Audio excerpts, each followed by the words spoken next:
Hey, what's going on, guys? UFC 294, Islam Makhachev versus Alexander Volkanovski 2 just ended, and this is going to be my full card post-fight. I'm going to go through every single fight on the card and give you my reaction and breakdown. Starting off with the first fight of the night, we have Sharabutdin Magomedov versus Bruno Silva. Sharabutdin gets it done via decision. There was some controversy surrounding the third round. I scored it 30-27 for Magomedov, and I thought it was pretty clear. First round was clear for Sharabutdin. He clearly outstruck him on the feet. Bruno Silva had some moments towards the end of the round. Second round, Sharabutdin's just waxing him on the feet, landing leg kicks, body kicks, head kicks. He gets taken down midway through the second round, but does damage off his back, even lands like a kind of a cartwheel kick off his back in the second round. Clearly wins the second round.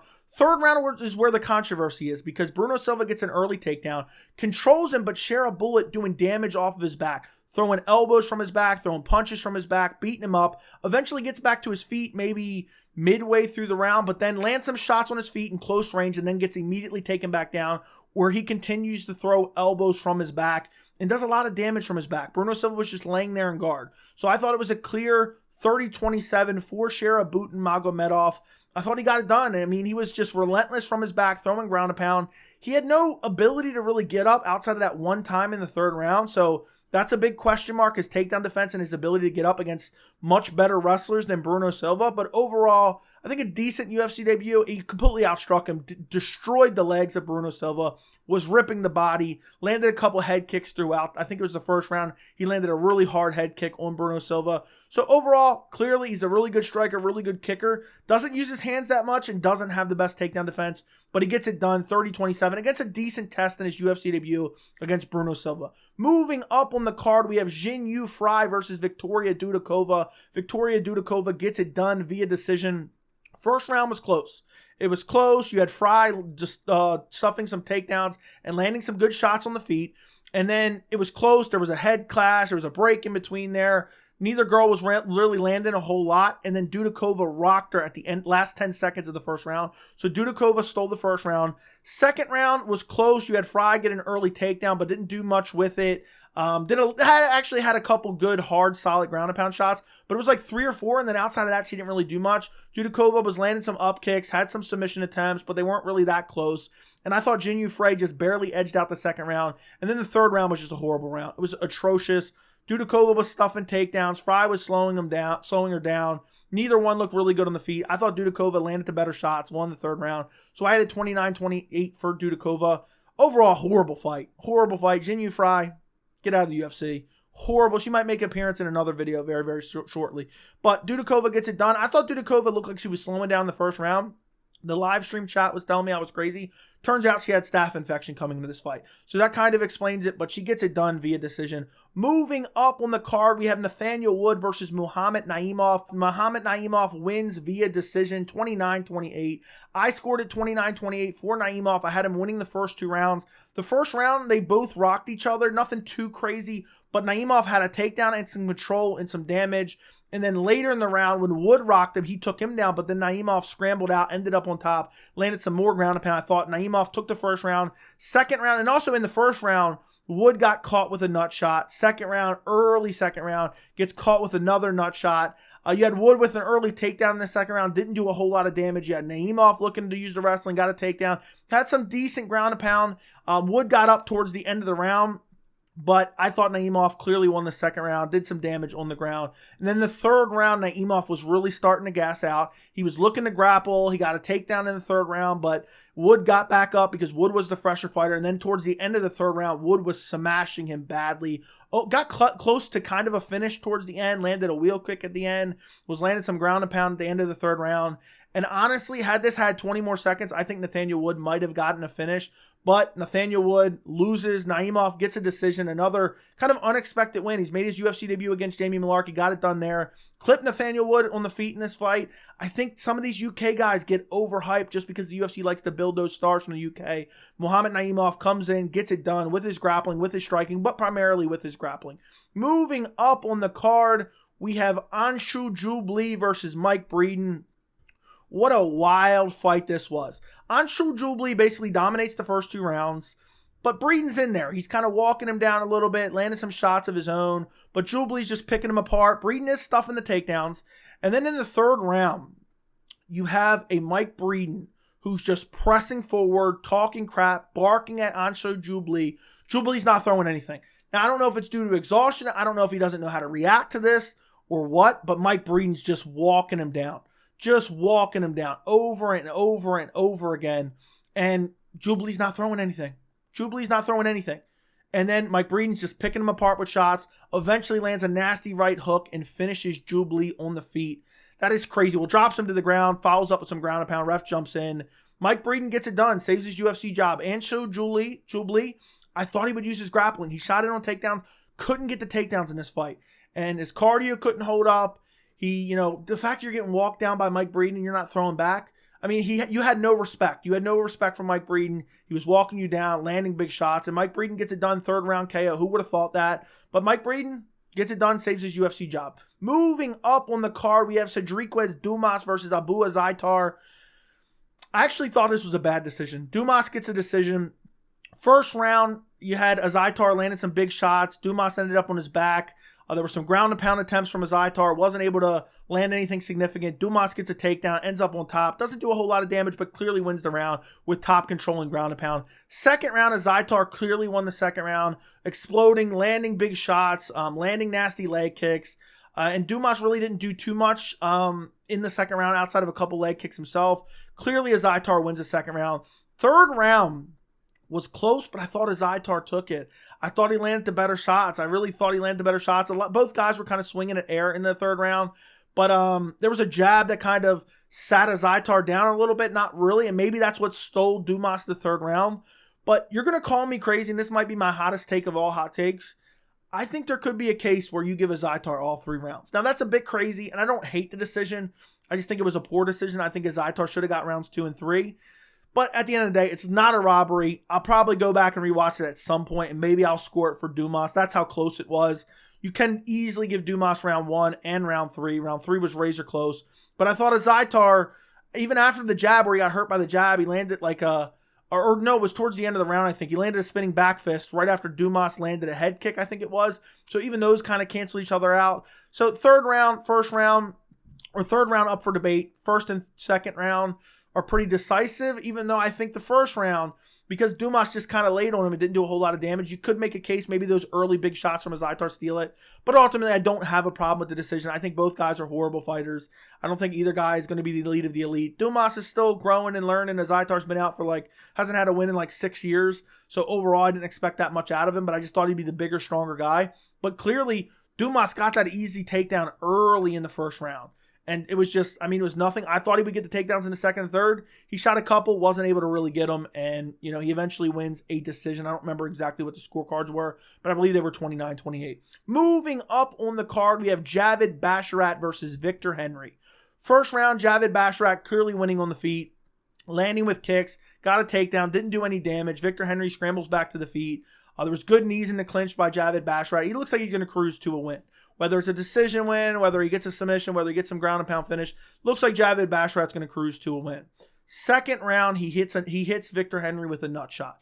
We didn't have a good replay. So the UFC crew, Dana White always bragging about his replay. There was not a good replay for this. Take away their Emmy immediately. It looked in the replay that we did have like it landed to the inner thigh, but maybe the ankle kind of went up or the foot went up and hit the nuts. I like to kind of err on the side of caution. But the way Victor Henry responded, it made me think he was faking, to be quite honest. And I don't know, supposedly he's going to the hospital, he's getting examined, and they're swollen, whatever. But we don't really have any concrete evidence just yet. But we're going to say Victor Henry got hit in the nuts. I don't know how he got hit that hard. The kick didn't look that hard. It definitely wasn't directly with the foot. It had to be incidental contact. I'm wondering if somehow the cup was misplaced and they pinched him or something along those lines. But it just looked like Victor Henry was putting on an Academy Award-winning performance. It looked like he wanted out of there. It ended up being a no contest. The doctor comes in and says, it didn't even hit you in the balls. And he's like, what? It didn't. But what really threw me off is the way he acted. He acted like he got shot by a sniper. Then the second the fight's waved off, he looks fine for a minute. Then when the doctor had came in between there, when he tells him you didn't get hit in the nuts, he reacts like it's almost like he's not worried about the pain anymore. And then you hear on the broadcast, oh, well, he's throwing up in the back. Okay, well, that could be literally his coaches telling someone he's throwing up in the back and then somebody forwarding that to him. You think he's going to go away, get in this no contest, and then act like oh, everything's great and proved, show to everyone that he was lying? No, he's not going to. Then he's transported to the hospital and people are like, oh, well, that proves it. Now, granted, I think most likely Victor Henry did get hit in the nuts. But what do you think? If they're going to tell him, oh, well, you had this crazy reaction, we want to send you to the hospital, of course he's going to go to the hospital. Then you have his coach saying, oh, they're swollen up. Of course his coach is going to cover. You think his coach is going to tell him, they're perfectly fine? I think Victor Henry probably got hit. But the way he acted, I just can't believe. I've never seen a reaction like that in my entire life. Never seen a reaction. I'm not trying to be Joe Rogan here and saying he didn't get hit, but he was clearly losing the fight, and it just seemed like he wanted out of there. And it was just. Normally, I swear, if he didn't act like that, I would have never even suspected it. But the over-the-top reaction, I thought, oh my God, Victor Henry just wants out of this fight. So we'll find out. Maybe we'll get some medical information, but I got a hunch. It's going to be, oh, they were just sore. That's all it was. I just never seen somebody take the full 5 minutes just writhing in agony like that. If it was that bad, they should have sent him immediately to the hospital. They shouldn't even wait it. The way he fell down, it was crazy. But no contest, so we don't really get a satisfactory victory for Javid Basharat or Victor Henry. Moving up the card, we have Muhammad Yahya versus Trevor Peek. Trevor Peek won all 3 rounds. Hurt him in the first round. Had some takedowns. Didn't really do any damage. Yahya showed some okay striking. But basically, Peek was just looking for takedowns. Almost got dorsed at the end of the first round. Got saved by the bell. Second round was kind of a close round. You had Yahya landing some decent counters and some leg kicks. But Peek was pressing forward, landing the harder shots. I had Peek winning the second round as well. And then Peek out-grappled him in the third round and landed some decent shots. Neither guy's particularly good. I don't think either guy really belongs in the UFC, but Trevor Peek gets it done. I had it 30-27. I don't remember what the judges had it for him, but I think it was probably 30-27 as well. Hurt him in the first round. Outside of that, wasn't all that good. I don't think either guy is elite level caliber and belongs in the UFC by any means. But overall, Trevor Peek's a fun fighter to watch. Moving up on the card to the headlining prelim, we have Tim Elliott versus Muhammad Mokaev. This was a fun fight. There was a lot of fouls or maybe fouls, and there was a lot going on. Tim Elliott kind of has a history of this, but there was a lot of fouls on this card in general. There was multiple moments where Tim Elliott looked like he was running the fingers in the eyes. There was illegal elbows from Tim Elliott. There was illegal knees from Tim Elliott, but they were kind of borderline. But first round, you had Elliott eating some shots, getting a takedown. He got a takedown on Mokaev, but did no damage in the first round. The striking exchanges in the first round were close, but the last minute and a half, Mokaev got a takedown, had some control, had some ground and pound. I scored the first round for Mokaev. Second round, Mokaev shoots in another takedown, gets a takedown, holds Elliott down. Elliott's looking for a guillotine, but eventually Mokaev works out of it. You have some, illegal elbows from Elliott in the ground exchanges on the ground while Mokaev's in his guard. And it's like Mokaev's not being super aggressive by any means. Mokaev literally stacks him, throws a ground and pound shots, ends up in a triangle choke, and it looks tight. He picks Tim Elliott up and spikes him on his head, gets out of it, flash KO'd him during that slam as well. And you had the commentary team, Daniel Cormier, saying, oh, if he can't spike him on the head because that's illegal, blah, blah. If you're in a submission attempt, I believe you can still do that. Unless they've changed the rule, go back to Rose Namajunas, Jessica Andrade, where it happened. You could spike them on your head if you're attempting to escape a submission attempt. But I had the second round for Mokaev as well. I thought it was clear second round. First round, maybe you give to Elliott, but I think the second round, he flash KO'd him. Had he been more aggressive after he slammed him, he would have finished him. 100% would have finished him. Third round, Mokaev shoots on a horrible takedown attempt, basically just squats down. Then you have Elliott kind of attacking the head, throws some illegal knees, but they're kind of borderline. They stop the fight, but then they put him back in the same position. Then you have Mokaev. I forgot what DC called it, but he had some scramble where he basically reversed the position. He's like almost in a seated position up against the fence, and he picks Tim Elliott up and slams him, gets on top of him, starts working him out, starts working an arm triangle, gets an arm triangle in the third round, finishes Tim Elliott. I mean, that's a solid win for Mokaev. And honestly, John Anik was kind of trashing him for not getting a submission earlier in the third round, right before this happened, actually. And I was kind of saying, Mokaev, I would have liked to seen him be more aggressive with the submission attempts and with the ground and pound. But he finishes it in the third round, so he has these kind of mundane performances where then he finds the finish. And it's like, okay, well, you can't shit on him now because he got a finish. So Mokaev, I still think there's a lot of growing to do for Mokaev. There was a lot of hanging out in the guard, not doing a whole lot of damage. But at the end of the day, I mean, the slam to get out of the triangle choke was crazy. He avoided multiple guillotines in this fight that looked very, very tight from Tim Elliott. And then he finds the finish in the third round when he needs to. And I seen the scorecards afterwards. If Mokaev, even if he won the third round, based on the judges' scorecards, there was 2 judges that had the first 2 rounds for Elliott. So Mokaev, had he not gotten the finish, he would have lost his undefeated streak. he would have lost this fight on the judges' scorecards had he not got the finish. So I bet you he's happy right now that he got that arm triangle in the 3rd round. But good win overall and a good test against Tim Elliott. Moving up on the card to the main card, we have Said Nurmagomedov versus Muin Gafurov. Not a whole lot to say about this fight. Said Nurmagomedov landing a couple head kicks early, looking good. Gafurov shoots in. Said Nurmagomedov locks up a guillotine almost immediately, chokes him out cold. He taps really fast, but the ref is on the wrong side. Fight stopped, but Said Nurmagomedov lets it go, but it basically chokes him out cold. I picked Said Nurmagomedov 1st round guillotine. Happy with that pick, but I think Said Nurmagomedov's a top 15 talent. I really do. I think he got robbed against Jonathan Martinez. It's a bit of an exaggeration because it was a close fight, but Said Nurmagomedov has very dangerous submission ability, specifically his guillotine, and then also he has deadly striking, nasty kicks on the feet.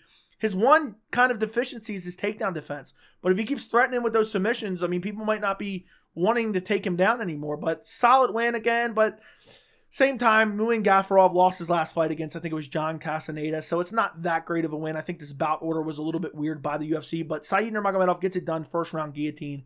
Moving on to the next fight, we have Ikram Aliskerov versus Warlley Alves. Ikram just pumping with jabs. Alves landing a couple leg kicks. You have a jab that hurts Alves. He kind of stumbles back. Then Ikram throws a flying knee, lands perfectly, hurts Alves badly, then just swarms him up against the fence and KOs him. Lands a couple uppercuts, I think it was, and then one right hand snuck around the guard. Eventually, basically slept him in the 1st round. Nasty finish for Ikram. Get this man a ranked opponent. Get him a ranked opponent. He brutally KOs Phil Hawes in the 1st round. Now he brutally KOs Warlley Alves in the 1st round. I get it. They're not the best opponents by any means. But look what he's doing to him. He's absolutely dominating and finishing them in the 1st round, very early on in the 1st round. So Warlley Alves was a short notice. I would have loved to see the Nasruddin Imavov fight. Unfortunately, we didn't get to see that, but Ikram looked incredible. And he's known for his grappling. His striking looks unbelievable. I mean, he's knocking guys out with his striking. He's known for his grappling. I would love one day to see that Ikram Aliskerov versus Khamzat Chimaev rematch, but he goes out there and steamrolls Warlley Alves. We expected Warlley Alves to lose. I picked Ikram to win 1st round KO, so this was exactly what I expected, but still nonetheless a pretty impressive display to go out there, hurt him with the jab, land the flying knee, and then swarm him against the fence to sleep him. Good win for Ikram Aliskerov. Moving up on the card, the featured fight on the main card, we have Magomed Ankalaev versus Johnny Walker. This one actually is really annoying. This is a no contest. Ankalaev was winning. You know, he was landing some good shots on the feet. Johnny Walker was landing some good leg kicks. There was a shot to the body that Ankalaev landed. And then you had Johnny Walker play possum, kind of back up, act like he was hurt. Ankalaev starts to rush in. Johnny Walker throws a flying knee, ends up getting taken down, giving up his back. Ankalaev has like one hook in. He does some ground and pound. Then he has him up against the fence, landing some good shots. He has wrist control. He's landing some good shots. It's looking like it's going all Magomedov's way. Then he throws an illegal knee as Johnny Walker has one knee down. Now, the knee landed hard, but Johnny Walker almost had no reaction to it. He seemed like he was perfectly fine. You literally could have kept the fight going. No one would have been none the wiser if the ref would have missed it. But it was a blatantly illegal knee. I guess he didn't realize the knee was down. I don't know what went on. I don't know if he wasn't thinking or what. I'm thinking, okay, they're going to give Johnny Walker a short break. Johnny Walker doesn't even take the full amount of time. He takes like a minute. He's like, I'm ready to go. He's pacing back and forth. They bring in the doctor to look at him. Apparently, the doctor asked him, where are you? He said, I'm in the desert. Because, you know, he probably doesn't even realize, you know, it doesn't roll off the tongue. United Arab Emirates, I think is what you say. I would have said Abu Dhabi. I wouldn't even think of it. Like, and imagine you're in a fight, your adrenaline's going, you just got illegally kneed, you wanted a fight to get started back up. You're not thinking straight at that time. You know, it was hard for me to even think of it on this video right now. So he probably wasn't thinking. He answered the desert. He looked perfectly fine. Doctor waves it off. He said he's not fit to continue because he said the desert. Made absolutely no sense. But at the end of the day, I understand the doctor made a horrible decision here. It's Ankalaev's fault. He shouldn't be throwing an illegal knee. You got to control your shots. It's a blatantly illegal knee. Ankalaev has to be more careful. Then they try to fight afterwards. I don't think they were mad at each other. I think people took that as they were mad at each other. I think they were like, no. Basically, everyone get out of here. We're still fighting. That's what I took out of that. I don't think either one of them was mad at each other. But Ankalaev, you have to be more careful. Hopefully they rebook this fight. I really love this matchup. I hope it gets a quick turnaround. I don't know if Johnny Walker had a cut or not. I hope we get a quick turnaround. Maybe throw that on UFC 295 in 3 weeks. I would love to see this matchup rebooked. I was really looking forward to it. And it was just heating up too. It looked like it was going to go Ankalaev's way. I picked Ankalaev to win. But just disappointing ending overall. I just really wish we would have got to see the fight play out. Moving up on the card to the co-main event, we have Kamaru Usman versus Khamzat Chimaev. Now, the co-main and main event, I did individual breakdown videos on in depth. They're about 15 to 20 minutes long. I will link them both down in the description, but I'm going to go over them briefly here as well. Khamzat Chimaev wins via majority decision. One judge had it to draw. So the first round, Chimaev goes out there, takes Kamaru Usman down right away, flattens him out, has his back, doing damage. Midway through the round, Usman gets to his feet, but Khamzat Chimaev still on his back, looking to lock up a rear naked choke. Usman kind of spikes his head into the mat to get out of the rear naked choke. Khamzat controls him, does a little bit of damage as well from his back, flattens him out for a little bit. Doesn't do crazy damage, but decent enough damage, and he controlled him for the entire round. Round 1 was a clear 10-8 for Khamzat Chimaev. Round 2, Khamzat looked tired. Usman was landing the better shots, pumping the jab, feinting on some takedowns. At the end of the second round, Khamzat Chimaev shot in on a takedown, got it, but literally did zero damage, not a single shot. Round 2, I thought, was Usman. It was a close round because Khamzat had some success on the feet, a little bit of success on the feet, but I still thought it was pretty clear for Usman. Then the third round is what it comes down to. And in the third round, you have Usman looks way fresher in the third round, swarming Khamzat Chimaev with some really good shots. And then midway through the second round, Khamzat Chimaev gets a takedown, doesn't really do any damage with it, holds him down for maybe about 2 minutes or so. Last 30, 40 seconds, Kamaru Usman gets back to the feet. There's a wild winging flurry, both guys throwing big shots. A lot of hit in the air. Usman, I thought, got a little bit better of it, landed like 2 of them grazingly. But I thought the third round was probably Kamaru Usman. I thought it was a close round.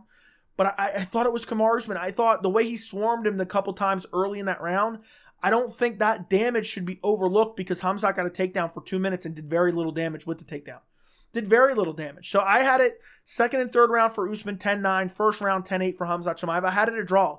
I think both guys put on commendable performances, but Khamzat, the cardio is an issue. You got a guy coming in on 12 days notice, 11 days notice. He has better cardio than you. If this was a 5-round fight, Usman's stopping him in the 4th round, I think. Maybe not, but I think he probably is. Khamzat Chimaev, he looked like his heart wasn't there. I'm probably going to make a video about this. He looked like his heart wasn't there. He just wasn't in it. He slowed down after the first round. Even in the first round when he was controlling Usman, he didn't do a lot of heavy, crazy ground and pound like he normally does. It was super impressive that he could do that to Usman. It was weird even seeing Usman in those positions. But at the end of the day, I just think, I think it was still a decent performance. But I just think if you pull off that type of performance against Sean Strickland in a middleweight title fight, you're going to get finished. You're going to get finished because Strickland's going to finish you in that 3rd, 4th round. If you don't get him out of there in that 1st, 2nd round, you're getting finished, Khamzat Chimaev. So overall, I think there was a lot of takeaways we can take from this fight. Kamaru Usman, I think, put on a very good showing for coming in on short notice, up a weight class, on a 2-fight losing streak, flying halfway across the world. And, he looked like the better striker out there, which is crazy because I thought Khamzat's the far better striker. And especially with Usman not having the threat of the takedown, I thought Khamzat Chimaev was going to be landing on the feet. But ultimately, Usman was pumping the jab. He landed a couple hard right hands. He landed a couple good leg kicks as well on Khamzat. Meanwhile, Khamzat really didn't do much on the feet. Had a couple really good body kicks, a couple decent shots on the feet with his hands. But I think this should have been a draw. I think Usman won 2 and 3. And if Usman doesn't get taken down early in the first round, this could have been Usman's fight. But, luckily for Khamzat Chimaev, 2 judges gave him the fight. I don't remember exactly what the scorecards were. I broke them down in depth in the other video I did. But Khamzat Chimaev gets a win here. Majority decision. But I think it showed that his cardio is a massive hole in his game. Moving up on the card to the main event, we have Islam Makhachev versus Alexander Volkanovski 2. What a finish by Islam Makhachev. First round head kick KO win for Islam Makhachev to defend his lightweight title. I don't want to get too crazy. I don't want to get too hyperbolic. I think Islam Makhachev may be the best fighter in the UFC right now. I think he might be the most well-rounded fighter in the UFC right now. I understand that Volkanovski stepped in on 12 days notice. But if you go back to February, Islam Makhachev clearly won that fight. I know there's some people that say he did, and he clearly won the fight. And what I said the whole time, people were like, Islam doesn't get points for holding him down and not doing anything. I'm like, well, Islam outstruck him before the takedown, so he still wins the round. And that showed it in this fight. Islam Makhachev outstruck him. The first minute was Islam outstriking him, landing good leg kicks, body kick. They clinch up because Islam shoots in on a takedown. And Islam's doing very good in the clinch, landing knees to the body. Volk reverses the position. Islam's got his back against the cage, but still landing knees to the body. Volk finally says, I'm going to disengage here.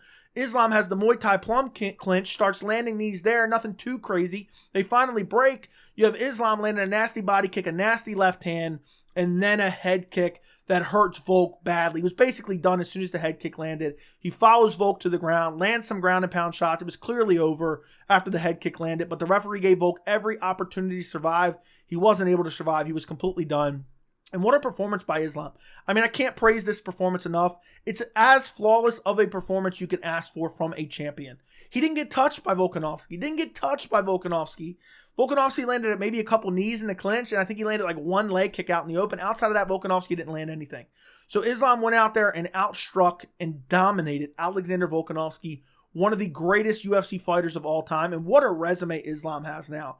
I mean, the last 3 wins, 2 wins over Volkanovski, 1 win over Charles Oliveira, and the win over Bobby Green, the win over Dan Hooker, both have aged well, and he dominated those.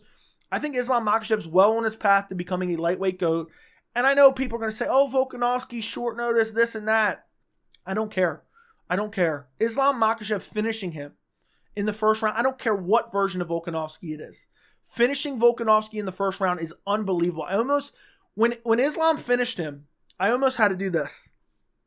I could not believe it. I expected Islam to finish him, and it was just weird seeing Volkanovski in that situation. It was weird seeing Usman off his back as well. I don't know if we've ever seen that outside the 1 round with Leon Edwards. So it was multiple weird things tonight, but I mean, Islam Makhachev goes out there and finishes Volkanovski in the first round. I hope this isn't the end of Volkanovski. He's in his mid-30s, heading to his late 30s. He gets KO'd. Who knows if he's ever going to be the same. He took a lot of damage. He was busted up, cut badly. He says he wants to stay active. I think he needs some time off, but he says he wants to fight in January against Topuria. What sucks is we'll never see this fight on a full camp for both guys. But ultimately, it is what it is. I saw all I needed to see, especially in the first fight. I thought you could make a case 4-1 for Islam. But Islam, I mean, how good is his striking? Where's the holes in Islam's game? That's what I would like to know. Outstriking Alexander Volkanovski, outgrappled him, not in this fight, but in the past fight. Where's his holes? Super defensively responsible, great variety of attacks, good cardio.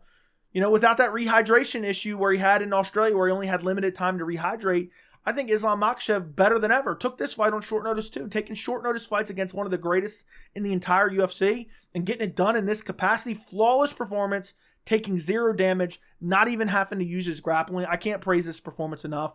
I think Islam Makhachev should be pound for pound #1 when they redo the rankings, above Volkanovski and above John Jones. I have a sneaking suspicion, for some reason, the people who make the rankings, the weird media members that you never even heard of from different media outlets you never heard of, I have a feeling the pound for pound aren't going to change because they're going to say, oh, Volk took it on short notice. Anyone excusing this win away as like not a notable win, I can't help him. This was a solid win from Islam Makhachev. He gets it done. First round KO. Let me know what you guys think down in the comments. Don't forget to like the video. Don't forget to subscribe to the channel. And thank you so much for watching.